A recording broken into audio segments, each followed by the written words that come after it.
Hello guys, good evening. कैसे हैं आप लोग? आई होप सभी लोग अच्छे होंगे। हमारा रुचि इलेक्ट्रिकल में आपका स्वागत है।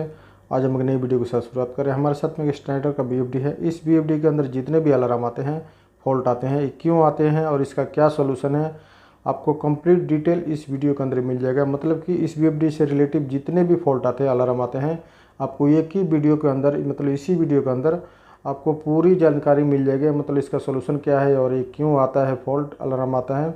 तो आपसे रिक्वेस्ट है कि पूरा डिटेल वीडियो देखें, थोड़ा भी स्किप करना था। बहुत सारे लोगों ने मुझे कमेंट किया, मैसेज किया कि सर इसके ऊपर एक डिटेल वीडियो बनाएं, तो मैंने सोचा एक वीडियो बना दूं ताकि आपको हेल्प मिल सके। लेकिन आपसे रिक्वेस्ट है कि पूरा डिटेल वीडियो देखें, वीडियो स्किप करना देखें, ताकि आपको एक एक फॉल्ट के बारे में अच्छी तरह से जानकारी मिल सके। फिर आपको फ्यूचर में कभी भी काम आएगा तो आप इजीली इसको सॉल्व कर सकते हैं।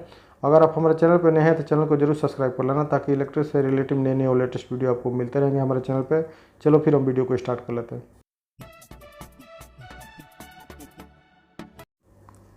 स्नाइडर का बीएफडी के अंदर जितने भी फॉल्ट आते हैं, अलार्म आते हैं, इसका हम एक ही वीडियो के अंदर एक सोल्यूशन बताया हूँ। सभी अलार्म का, सभी जितने भी अलार्म आएंगे, इसका क्यों आता है, क्या रीज़न है और इसका क्या सोल्यूशन है, पूरा डिटेल में 1 बाय 1 आपको समझा दूंगा। मैंने ऑलरेडी पूरा लिस्ट निकाल कर रखा हूँ। इस बीएफडी का जितने भी प्रॉब्लम है, जितने भी अलार्म है, जितने भी फॉल्ट है, सबका प्रॉब्लम क्या, किस वजह से होता है और क्या इसका सोल्यूशन है, ये हमारा किस वजह से होता है, मतलब पॉसिबल काउस, और हम लोग रेमेडी, इसका क्या सोल्यूशन है, इसका ऑलरेडी डिटेल में निकल। मान लीजिए OC1 है, OC1 के अंदर किस वजह से OC1 का अलार्म आता है आपके बीएफडी में, तो उसके ये पूरा किस वजह से आता है, ये पूरा डिटेल है। और इसको सही कैसे करना है, आपको ये डिटेल है। आप चाहें तो इतना चीज़ को, अगर आपको बीएफडी में ये वाला अलार्म आ रहा है OC1 का, तो आप इसका स्क्रीनशॉट ले सकते हैं और यूज कर सकते हैं, क्योंकि वीडियो में ऑलरेडी पूरा इसके अंदर पूरा डिटेल मैं बताऊँगा। इस बीएफडी से रिलेटेड जितना भी इसके अंदर अलार्म आएंगे, उसका मैं पूरा डिटेल 1 बाय 1 में बताऊँ, तो वीडियो बहुत लंबा हो जाएगा। लेकिन आपको ये देखेंगे तो आपको ही फ़ायदा है, क्योंकि फ्यूचर में किसी भी चीज़ को ऐसा प्रॉब्लम आएगा, अलग अलग फॉल्ट आएगा, तो इस बीएफडी के अंदर तो आपको ईजिली आप सॉल्व कर सकते हैं। लेकिन आपको पढ़ना होगा, इसके लिए टाइम वेस्ट करना होगा। बिना टाइम वेस्ट किए आपको कुछ भी नहीं पढ़ सकते हैं। आपको कुछ पाने के लिए कुछ खोना होगा, इसलिए आपसे रिक्वेस्ट है कि पूरा वीडियो। तो इस बीएफडी के अंदर जो है ये CF12 जो आएगा, इसका जो क्यों आता है, डाउनलोड ट्रांसफ़र फॉल्ट का अलार्म आता है। तो ये क्यों आता है, इसके बारे में हम लोग थोड़ा देख लेते हैं। क्योंकि इनवैलिड कॉन्फ़िगरेशन की वजह से आता है। आपको अगर इसका सोल्यूशन क्या है, तो सोल्यूशन में आपको ये नीचे लिखा हुआ है, आप देख सकते हैं रेमेडी में, चेक द कॉन्फ़िगरेशन लोड है प्रीवियसली, ठीक है। सेकंड जो आ रहा है, लोड कंप्लीट कॉन्फ़िगरेशन, ठीक है। तो आपका ऐसा प्रॉब्लम ये सॉल्व हो जाएगा, ठीक है। दूसरा हम लोग चलते हैं। दूसरा हमारा जो अलार्म आता है E18, ये भाया VIA सिग्नल फॉल्ट, ठीक है। VIA सिग्नल फॉल्ट है, मतलब वोल्ट का जो सिग्नल है वो आपका फॉल्ट रहेगा, तो उस कंडीशन में आपको ये अलार्म आएगा E18, ठीक है। इसका ये क्यों आता है, ये एनालॉग सिग्नल है, जो इनपुट का सिग्नल है आपका, जो पैरामीटर है F633, उसके अंदर आप लोग जाकर देखेंगे तो सिग्नल फेल रहेगा, तो इस टाइम ये वाला अलार्म आपको आएगा, ठीक है, E28 का। उसका सोल्यूशन क्या है, चेक द सिग्नल VIA का, उसको रेक्टिफाई करके आप लोग सिग्नल चेक कर सकते हैं, उसका टर्मिनल चेक कर सकते हैं, और आपको पैरामीटर F63 में जाके करेक्ट सेट करेंगे, तो फिर बाद में आपको ये प्रॉब्लम, ये सिग्नल आपका, ये अलार्म नहीं आएगा, ठीक है। फिर हम लोग दूसरा चलते हैं, E19, ठीक है। E19 के अंदर आ रहा है CPU कम्युनिकेशन एरर, ठीक है। इस क्यों आता है, ये आपका जो कम्युनिकेशन का एरर है, ये कंट्रोल जो CPU है उसका, दोनों को बीच में एरर आ रहा है, तो आपका कम्युनिकेशन का जो केबल है उसको आप चेक करना चाहिए। उसके बाद में सोल्यूशन क्या है, चेक द इन्वायरमेंट, ठीक है। उसके बाद में turn off the restart product, ठीक है। दोबारा से हम लोग स्टार्ट करके चेक करना चाहिए। उसके बाद में contact motor city was work technical support, ठीक है। अगर ऐसा कुछ आ रहा है तो आपका CPU कम्युनिकेशन कुछ एरर आ रहा है, तो आप टेक्निकल सपोर्ट ले सकते हैं। फर्स्ट आप लोग ये वाला चेक कर सकते हैं, उसके बाद में टेक्निकल सपोर्ट ले सकते हैं। दूसरा हम लोग चलते हैं E20, ये एक्सेस टॉर्क बूस्ट है, ठीक है, एक्सेस टॉर्क बूस्ट। इसके क्यों आता है, टॉर्क बूस्ट पैरामीटर F402 में ज़्यादा हाई सेटिंग रहेगा, तो उस कंडीशन में ये वाला E20 का एरर आता है। बाद में इसका सोल्यूशन क्या है, repeat the auto tuning drive and reduce auto torque boost, F402 में इसको जाके ऑटो ट्यूनिंग करेंगे, अगर इन केस में आप लोग BFD को ऑटो ट्यूनिंग कर रहे हैं तो ऑटो ट्यूनिंग आपको मालूम नहीं है तो ऑलरेडी मैंने वीडियो बना रखा है कि ऑटो ट्यूनिंग क्यों करते हैं, कैसे करते हैं। तो ऑटो ट्यूनिंग का मतलब है कि थोड़ा मैं बता दे रहा हूँ कि अगर BFD से मोटर को कनेक्ट करेंगे तो मोटर का डाटा जो भी रहेगा BFD ऑटोमेटिक कलेक्ट कर लेगा। तो उस कंडीशन में आपको पैरामीटर मोटर का डालने की ज़रूरत नहीं रहेगा, ठीक है। दूसरा हम लोग देख लेते हैं। दूसरा E21 CPU एरर 2 फॉल्ट, ठीक है। ये हमारा क्यों आता है, the control board CPU is इनऑपरेबल, ठीक है। इसका क्या सॉल्यूशन है, contact motor city was work technical support, ठीक है। ऐसा कुछ रहेगा, इसका CPU कुछ ख़राब रहेगा, फॉल्ट रहेगा तो आप टेक्निकल सपोर्ट ले सकते हैं। दूसरा हम लोग चलते हैं नेक्स्ट जो अलार्म है E18, ठीक है। इप्रोन पावर इनकम्पेटिबल, ठीक है। तो इसका क्यों आता है, इप्रो power incompatible product hardware detected fault, ठीक है। तो इसका सोल्यूशन क्या है, इस contact motor city was work technical support, ठीक है। नॉर्मली नहीं सही कर सकते हैं तो आप लोग टेक्निकल सपोर्ट ले सकते हैं BFD का जो जहाँ से परचेस किए रहेंगे। उसके बाद जो अलार्म आ रहा है इसका EF2, ये ग्राउंड फॉल्ट का अलार्म है, ठीक है। अब ये क्यों आता है, ground fault motor is the motor cable, आपको ग्राउंड फ्लड मोटर का आपका केबल कुछ फॉल्ट रहेगा तो ग्राउंड फ्लड का ऐसा EF2 का अलार्म आएगा। इसको चेक करने के लिए आपको cycling power to clear to detected fault, ठीक है। आप ग्राउंड फॉल्ट के हिसाब से देख सकते हैं कि किधर आपका ग्राउंड फॉल्ट हो रहा है, उसके हिसाब से आपका ये प्रॉब्लम सॉल्व हो जाएगा। दूसरा हम लोग देख लेते हैं EPHO output phase loss fault, ठीक है। आउटपुट फेस लॉस फॉल्ट, ठीक है। अगर आउटपुट का फेस आपका लॉस हो रहा है, क्यों हो रहा है, तो आपको सही करने के लिए determine the cause the missing output phase such as the board connection as the output disconnect the open winding in the motor. आप मोटर का वाइंडिंग चेक कर सकते हैं और इसका पैरामीटर भी चेक कर सकते हैं। 605 में हम लोग कौन सा हिसाब से सिलेक्ट किया 605 में, उसके हिसाब से आपको ये प्रॉब्लम सॉल्व हो जाएगा। नेक्स्ट हम लोग देख लेते हैं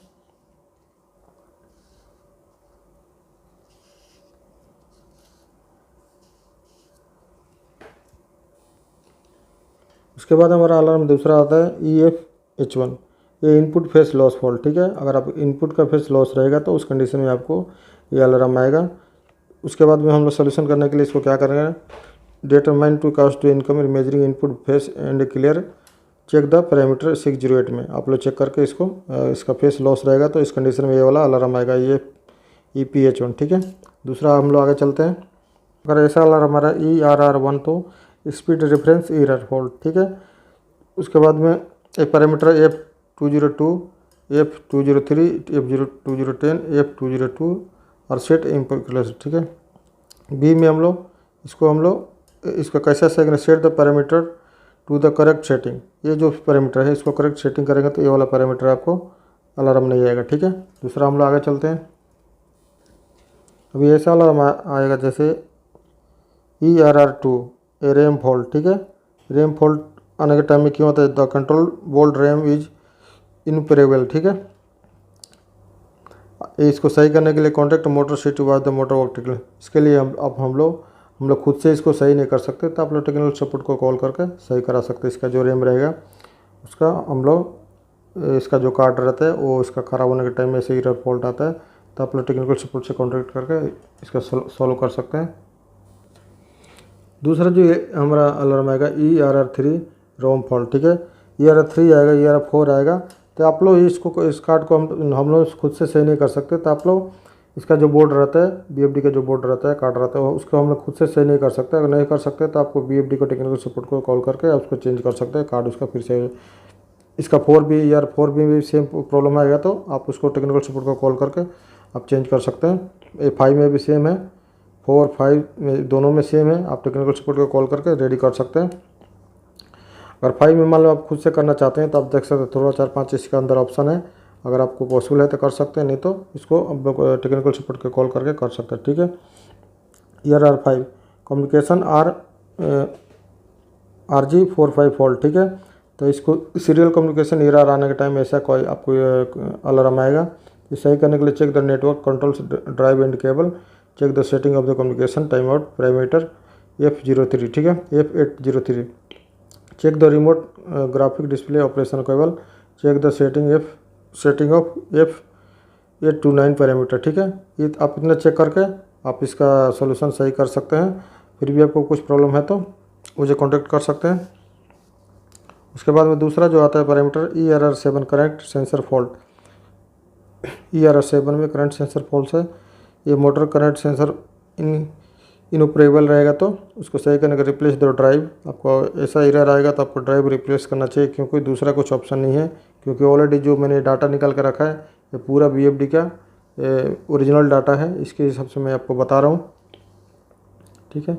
दूसरा ERR नेटवर्क एरर फॉल्ट, ठीक है। ये नेटवर्क कम्युनिकेशन एरर रहेगा तो उस टाइम आपका VFD में ऐसा अलार्म आएगा। दूसरा हम लोग इसका check the network control drive and cable. जो केबल हमारा नेटवर्किंग का केबल रहेगा उसको हम लोग चेक कर सकते हैं ड्राइव के अंदर। नहीं कुछ प्रॉब्लम आ रहा है तो मुझे आप कांटेक्ट कर सकते हैं, मैं आपको सॉल्व करूँगा। क्योंकि ऑलरेडी मैं वीडियो लंबा होने वाला है, इसलिए मैं आपको थोड़ा शॉर्ट फॉर्म में बता रहा हूँ आपको जानकारी के लिए। लेकिन आपको ये नोट एक एक पॉइंट नोट करके रखेंगे तो आपको आसानी हो जाएगा। उसके बाद में ERR9 ये रिमोट कीपैड फॉल्ट है। इसका हम लोग एक graphic display option cable disconnected होने के टाइम में ये आपका ऐसा वाला एरर आएगा। इसको सही हम लोग कैसे चेक द RG45 केबल आप लोग चेक करेंगे तो ये डिस्कनेक्ट का जो प्रॉब्लम रहेगा, आपका केबल डिस्कनेक्ट रहेगा तो उस कंडीशन में ये वाला आपका एरर आएगा, ठीक है। दूसरा जो एरर हम लोग बताने जा रहा है ETN1, ठीक है, ऑटो ट्यूनिंग फॉल्ट आ रहा है। तो क्यों आता है आप यहाँ से ज़्यादा मैं लेटर पूरा पढ़ के मैं आपको बताऊँगा तो आपको वीडियो ऑलरेडी लंबा जाए। क्योंकि parameter F401 to F494 are incorrectly set, ठीक है, आपका करेक्ट सेटिंग नहीं है। The motor is too high last to the drive, the motor cable too small. ये इसका प्रॉब्लम को जो से अलार्म आता है, लेकिन हम इसको सही कैसे करना है, सही करने के लिए ये वाला है रेमेडी में सेट पैरामीटर F401 F494। इसमें करेक्टली आप सेट करेंगे तो आपका प्रॉब्लम सॉल्व हो जाएगा। Use the larger drive, use the larger motor cable, verified that the motor stopped before starting N auto tune. दोबारा से आप ऑटो ट्यूनिंग इसको स्टार्ट कर सकते हैं, चेक कर सकते हैं। Use the drive to power only 3 phase induction motor. ये ड्राइव से आपको ओनली 3 फेस का इंडक्शन मोटर यूज कर सकते हैं, इसका सोल्यूशन है। दूसरा हम लोग आगे के पैरामीटर में चलते हैं। अभी हम लोग दूसरा हम लोग इसमें ETYP ये ड्राइव फॉल्ट आ रहा है। ड्राइव फॉल्ट में the main control board is इनऑपरेबल, ठीक है, इनऑपरेबल। इसको सही करने का set the parameter type two 6 parameter reset. दूसरा इसका सोल्यूशन है कि if this does not clear the detected error replace the drive. अगर इनके से प्रॉब्लम आपको सेट करने के बाद नहीं हो रहा है तो आपको ड्राइव चेंज करना होगा, ठीक है। दूसरा हम लोग आगे पैरामीटर में चलते हैं। हम लोग दूसरा पैरामीटर में चलते हैं जो फॉल्ट है FD1 क्लोजेड डैम्पर 1, ठीक है, फॉल्ट। इसके damper is locked in closed position. अगर आपका डैम्पर लॉकेट को जिसमें रहेगा तो उस कंडीशन में ऐसा वाला अलार्म आएगा। इसको सही करने के लिए हम लोग सेटिंग में जाएंगे F453 में हम लोग इसको 0 सेट करेंगे। Check the FL relay connection, check the relay configuration, ठीक है, रिले का कॉन्फ़िगरेशन भी हम लोग चेक करना चाहिए। उसके बाद ये अलार्म सही हो जाएगा। दूसरा हम लोग नेक्स्ट पैरामीटर में चलते हैं। दूसरा आपका जो अलार्म आ रहा है FD2 ये क्लोज डैम्पर टू फॉल्ट, ठीक है। ये ऑपरेशन काउस है, पॉसिबल काउस है, डैम्पर ब्लॉकेट ओपन और सोल्डरेट। इसका सही करने के लिए आपको सेटिंग में जाना होगा। F580 में जाके आप लोग 0 सेट करना होगा। Check the FL relay connection, check the relay configuration, ठीक है। उसके बाद हम लोग नेक्स्ट पैरामीटर में चलते हैं। अभी जो नेक्स्ट हमारा जो अलार्म है N020 ये टोटल इनपुट पावर है। इसकी क्यों आता है the communication input power value जो मोटर टू 999.9 किलोवाट आवर है। उसके बाद में ये अलार्म आएगा आपको। इसको हम लोग सही करना चाहते हैं, क्लियर करना चाहते हैं तो आपको इस पैरामीटर में जाना होगा। इनपुट का जो फंक्शन है 51 और पैरामीटर F748 में जाके इसको क्लियर करेंगे तो ऐसे ही हो जाएगा। क्योंकि ऑलरेडी ज़्यादा और इसका वर्किंग होने के टाइम में ऐसा अलार्म आता है। नेक्स्ट हम लोग दूसरा पैरामीटर में चलते हैं। नेक्स्ट जो हमारा अलार्म आता है OC1 ये मोस्टली ज़्यादा VFD में आता है। ये इस पैरामीटर को आप अच्छी तरह से देखें, ध्यान से देखें जो इसका अंदर क्यों आता है और क्या सोल्यूशन है आपको अच्छी तरह से देखना चाहिए। ये जो OC1 है ये ओवर करंट ड्यूरिंग एक्सेलेरेशन है, ठीक है। क्यों आता है the acceleration time is too short. अगर आपका एक्सेलेरेशन टाइम शॉर्ट रहेगा तो उस कंडीशन में ऐसा वाला भी आएगा, the setting of parameter P T is incorrect. आपका पी टी का जो सेटिंग रहेगा उसकी सेटिंग आपका करेक्टली नहीं रहेगा तो उस कंडीशन में ये वाला आएगा। उसके बाद the drive is powering too low independence motor. इसका जो पावर है इसका लो रहेगा तो उस कंडीशन मोटर का ये वाला फॉल्ट आएगा। इसका ग्राउंड फॉल्ट होने के टाइम में भी ये वाला आपका अलार्म आएगा OC1 का। उसके बाद में इसका सही करने का जो सोल्यूशन है, हम लोग इंक्रीज द एक्सेलेरेशन टाइम, हम लोग जो इस BFD का एक्सेलेरेशन टाइम है उसको हम लोग थोड़ा ज़्यादा करना चाहिए, ये 500 में जाकर, ठीक है। दूसरा select the correct setting of parameter PT का, पैरामीटर का जो सेटिंग है PT का हम लोग करेक्ट करना चाहिए। Enable catch the flight parameter 301 में जाके आपको इनेबल करना है catch on the flight. Catch on the fly में जाके 301 में जाएंगे तो ये आपका मिलेगा, उसके अंदर आप लोग जाकर सही कर सकते हैं। दूसरा हमको आता है adjust the switching frequency parameter F3 में जाके स्विचिंग जो फ्रीक्वेंसी है उसका हम लोग इसके अंदर एडजस्ट करेंगे तो सही हो जाएगा, ठीक है। सेट द पैरामीटर 316 to 1 और 3 दोनों में डाल के आप चेक करेंगे तो बाद में आपका ये अलार्म OC1 का प्रॉब्लम सही हो जाएगा, ठीक है। दूसरा हम लोग में चलते हैं। अभी दूसरा जो हमारे साथ में आ रहा है OC1P short circuit ground fault during acceleration, ठीक है। ये शॉर्ट सर्किट ग्राउंड फॉल्ट होने के एक्सेलेरेशन टाइम की वजह से आपको ऐसा वाला अलार्म आएगा। इसको सही करने के using the 1000 volt testing to megger.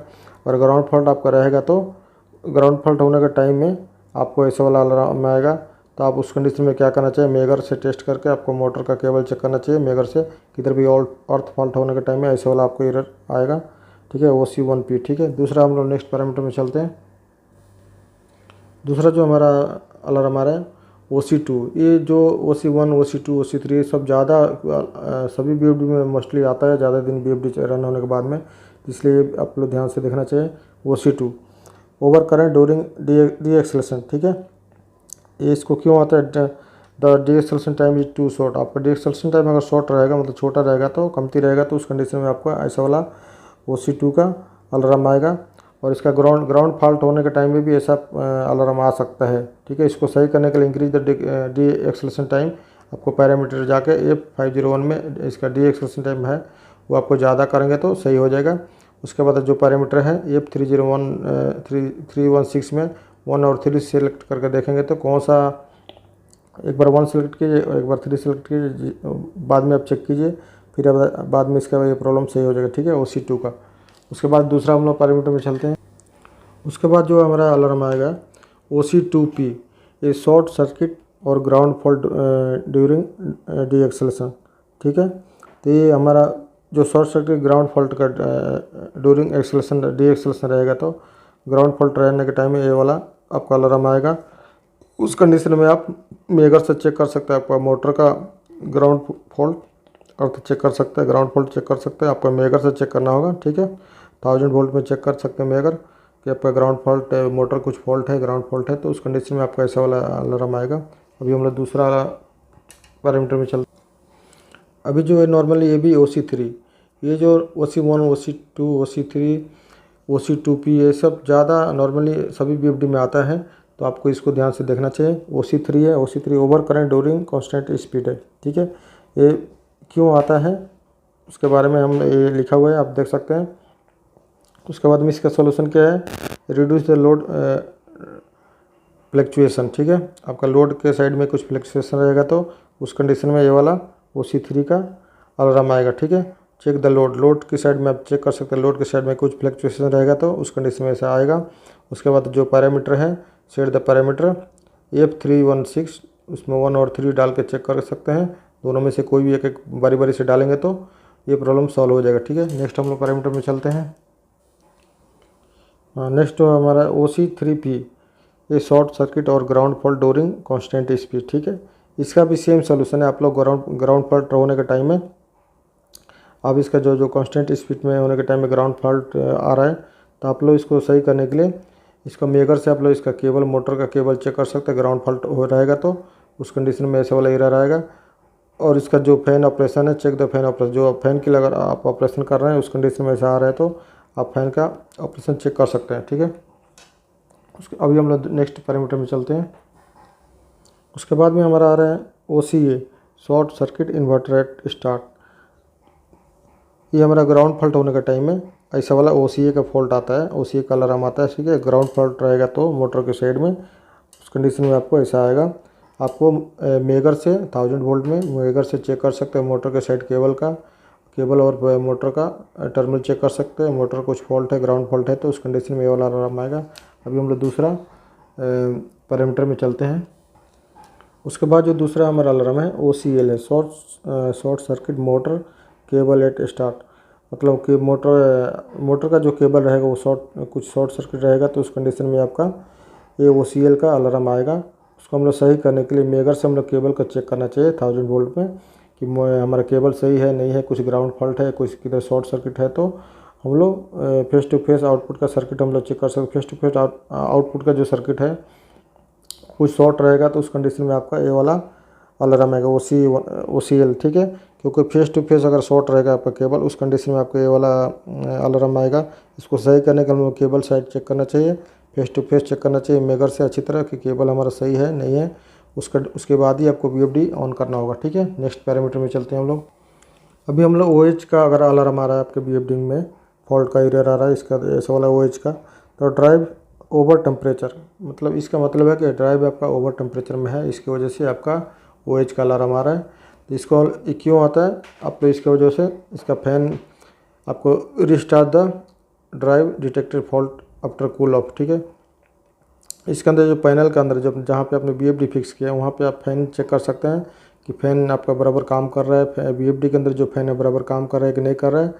और हम दूसरा हम लोग इस ड्राइव के अंदर जो हम लोग सेटिंग रहता है टेम्परेचर का, वो सेटिंग हम लोग थोड़ा ज़्यादा करके रखेंगे, क्योंकि ऑलरेडी हीट होने के टाइम में अगर मान लो हम लोग 70 टेम्परेचर रखा है, 80 टेम्परेचर रखा है, तो हम लोग थोड़ा बढ़ा लेंगे इसको, क्योंकि हीट होने के टाइम में ऐसा वाला अलार्म आता है। चेक द फैन ऑपरेशन, हम लोग फैन में जो ऑपरेशन कर रहे हैं वो भी फैन साइड भी चेक करना चाहिए। ये क्यों आता है ऑलरेडी मैंने यहाँ पर लिखा है, क्योंकि मैं पूरा पढ़ के बताऊँ फिर आपको ज़्यादा टाइम और वीडियो लंबा हो जाएगा। The drive is cooling fan is not working, the ambient temperature is too high, the ensure air ventilation blockage. आपका जो फैन रहेगा कुछ ब्लॉकेज रहेगा, तो उस कंडीशन में ऐसा heat sensor is too close the drive heat sense temperature sensor is multifunction. तो ये सब हम लोग पूरा पढ़ के करेंगे तो आपको ज़्यादा टाइम, मैं ओनली इसका सॉल्यूशन बता रहा हूँ क्यों होता है। ऑलरेडी यहाँ पे लिखा हुआ है, चाहे तो आप इसको नोट पैड पर नोट करके चाहे स्क्रीनशॉट लेके पढ़ सकते हैं दोनों का, और आपको इजीली सॉल्यूशन ले सकते हैं, ठीक है। दूसरा जो हमारा आ रहा है OH2 PTC ओवर हीटिंग, ठीक है। ये PTC ओवर हीटिंग के टाइम में ऐसा वाला आपका OH2 का अलार्म आएगा VFD के अंदर। तो इसको क्यों आता है यहाँ पे लिखा हुआ है ऑलरेडी, क्योंकि मैं पूरा पढ़ने जाऊँ तो फिर ज़्यादा टाइम वेस्ट होगा हमारा। ऑलरेडी इसका सॉल्यूशन क्या मैं बता दे रहा हूँ, ठीक है। रेमेडी में correct the motor overload condition, ठीक है। आपका मोटर का जो ओवरलोड का कंडीशन है वो चेक करना चाहिए मोटर का साइड में कि कितना ओवरलोड होने के टाइम में, मोटर ओवर हीटिंग होने के टाइम में ऐसा वाला प्रॉब्लम आएगा। Check the PTC fan for correct operation, ठीक है। नेक्स्ट पैरामीटर हम लोग चलते हैं। अभी नेक्स्ट जो अलार्म है OL1, ये ड्राइव ओवरलोड। अब अगर आपका ड्राइव ओवरलोड कंडीशन में रहेगा तो आपको ऐसा वाला अलार्म आएगा OL1, ठीक है। ये क्यों आता है ऑलरेडी यहाँ पे लिखा हुआ है, the acceleration time is too short, the DC injection current level is too high. ये पूरा में क्यों आता है ये वाला लिखा हुआ है, और इसका सोल्यूशन क्या है ये वाला है, ठीक है। आप चाहे तो स्क्रीनशॉट लेके इसको यूज कर सकते हैं और आपका सोल्यूशन ले सकते हैं। मैं क्यों होता है मैं इसके बारे में थोड़ा डिटेल बता दूं तो क्योंकि आपको अच्छा से समझ में आएगा। ये जो रेमेडी है ये आपका सोल्यूशन है हमारा increase the acceleration time parameter acceleration ये 500 में, ये 500 में जाके आपको इसको एक्सेलेरेशन टाइम थोड़ा बढ़ाएंगे तो बाद में सही होने का चांस है। Reduce the starting parameter F251 and F252, इसका जो पैरामीटर है इसको थोड़ा हम लोग रिड्यूस करना चाहिए। Select the correct setting of the parameter PT के जो सेटिंग हमने किया है उसको सेटिंग अच्छा करना, चेक करके अच्छा से करना चाहिए। और enable catch on the flight parameter 301 में जाएंगे तो कैच ऑन द फ्लाई में आपको सिलेक्ट करना होगा, जब भी आपका ये अलार्म सही हो जाएगा। दूसरा use the drive of higher power rating, अगर आप आपका ड्राइव रेटिंग से ज़्यादा हाई रेटिंग का आप मोटर यूज करेंगे तो उस कंडीशन में बेस वाला आएगा।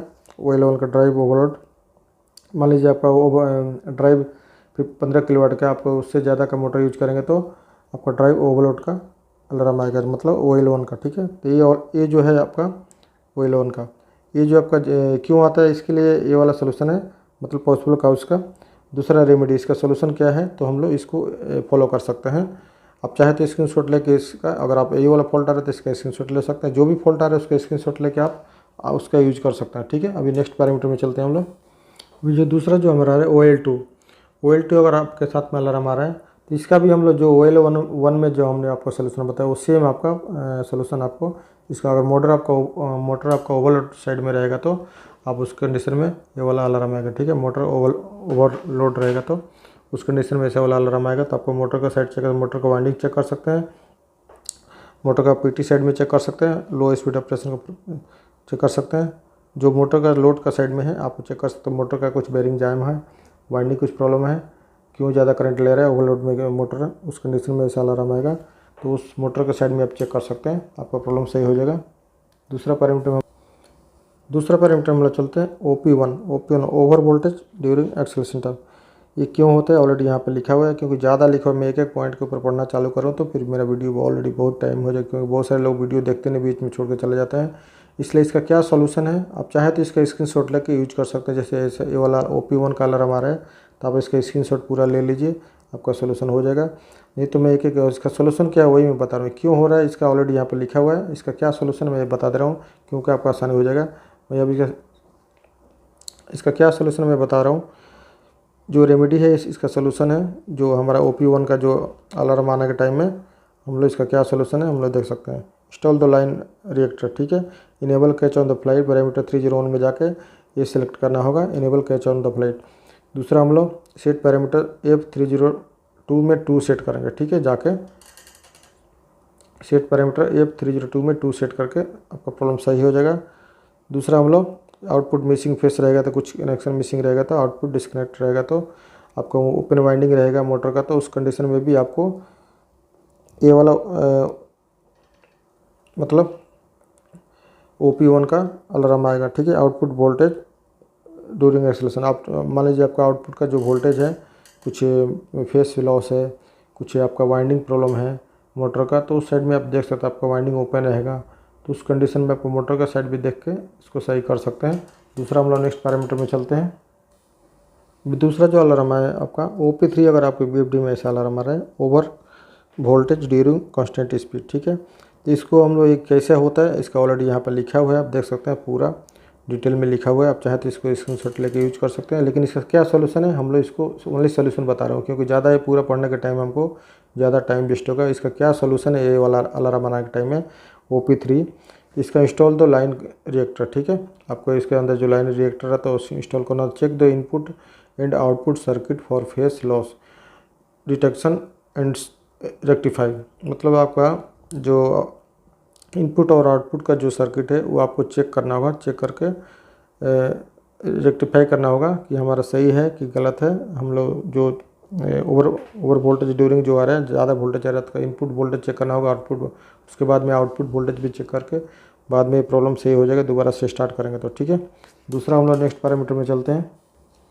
दूसरा जो अगर मान लीजिए आपके साथ में अलार्म आ रहा है OT, ओवर टॉर्क। ठीक है, ओवर टॉर्क मतलब आप चाहें तो उसको सही करने के लिए क्यों आता है ऑलरेडी यहाँ पे लिखा हुआ है, calculate the motor torque has been reached on the set by parameter 606।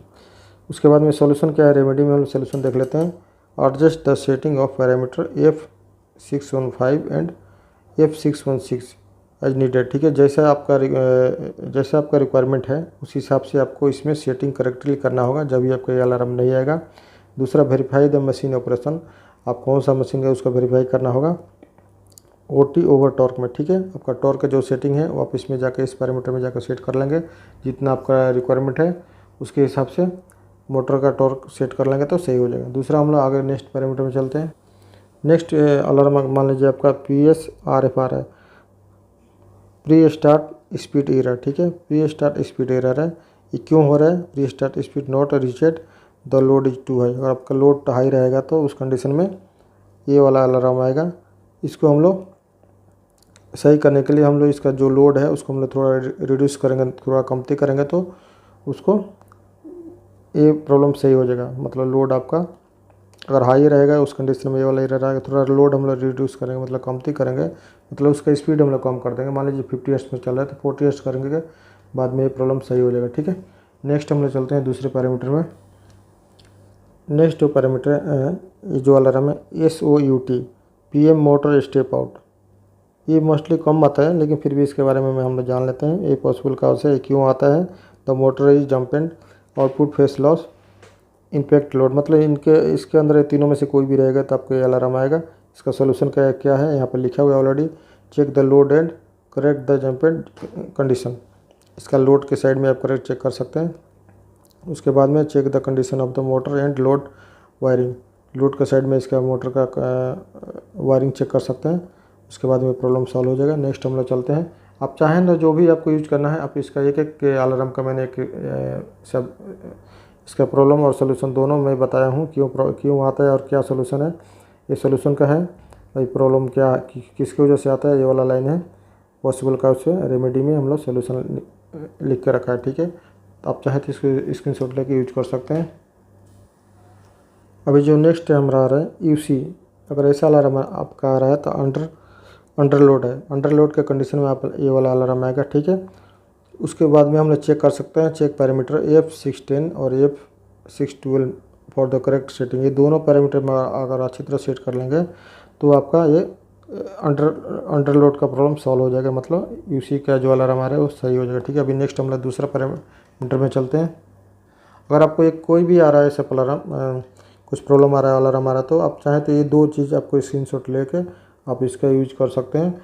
मान लीजिए आपके साथ में पूरा प्रॉब्लम एक साथ में नहीं आएगा तो आप जो चाहिए वो आप इसको स्क्रीनशॉट लेके यूज कर सकते हैं, चेक कर सकते हैं, ठीक है। नेक्स्ट पैरामीटर में चलते हैं हम लोग। अभी मान लीजिए आपके साथ में UPI, ये अंडर वोल्टेज के कुछ अलार्म आ रहा है। EP1 में अगर आएगा आपका अलार्म ऐसा, तो ये अंडर वोल्टेज का अलार्म है। तो आपको क्यों आता है, इनपुट वोल्टेज टू लो, मतलब आपका इनपुट वोल्टेज कुछ लो रहेगा तो उस टाइम UPI का EP1 का अलार्म आएगा। इसको सही करने के लिए हम लोग check the input voltage and rectify the issue, ठीक है। अगर आपका इनपुट वोल्टेज चेक करेंगे तो ये प्रॉब्लम सॉल्व हो जाएगा। कितना वोल्टेज आ रहा है, जितना BFD को चाहिए ऑन होने के लिए उतना वोल्टेज मिल रहा है कि नहीं। Select the correct setting of the parameter F627, ठीक है। ये जो पैरामीटर है F627 में जाके आप इसका सेटिंग चेक कर सकते हैं। Enable catch on the fly 301 में जाएंगे तो ये कैच ऑन द फ्लाई में आप सेलेक्ट करना होगा F301 में, ठीक है। बाद में आपका इसको इनेबल करेंगे तो ये सही हो जाएगा आपका ये प्रॉब्लम। उसके बाद में सेट द पैरामीटर 301 2 सेट करेंगे तो ये वाला प्रॉब्लम जो है अंडर वोल्टेज के सही हो जाएगा। आपको अगर ज़्यादा अलग अलग प्रॉब्लम आ रहा है तो आपको जो भी प्रॉब्लम आ रहा है अलार्म, चाहे तो इसको यहाँ से यहाँ तक आप स्क्रीनशॉट ले सकते हैं, आप यूज कर सकते हैं, क्योंकि मैंने ऑलरेडी पूरा लिस्ट निकाल के रखा हूँ। इस BFD के अंदर जितना डिटेल है उतना डिटेल का मैं ऑलरेडी आपके ऊपर आपका डिटेल में बता दिया हूँ। अगर इसके अंदर जो भी आपको प्रॉब्लम है आप चाहें तो इसको स्क्रीनशॉट लेके यूज कर सकते हैं, इसका प्रॉब्लम सॉल्व कर सकते हैं। फिर भी आपके मन में कुछ सवाल है तो मुझे कमेंट करके जरूर बता सकते हैं। अगर हमारा वीडियो आपको अच्छा लगा तो वीडियो को लाइक कर देना। अगर आप हमारे चैनल पर नए हैं तो चैनल को जरूर सब्सक्राइब कर लेना, ताकि इलेक्ट्रिक से रिलेटिव नई और लेटेस्ट वीडियो हमारे चैनल पर मिलते रहें। चलो फिर हम मिलते हैं नेक्स्ट वीडियो में नेक्स्ट टॉपिक के साथ में। Thank you.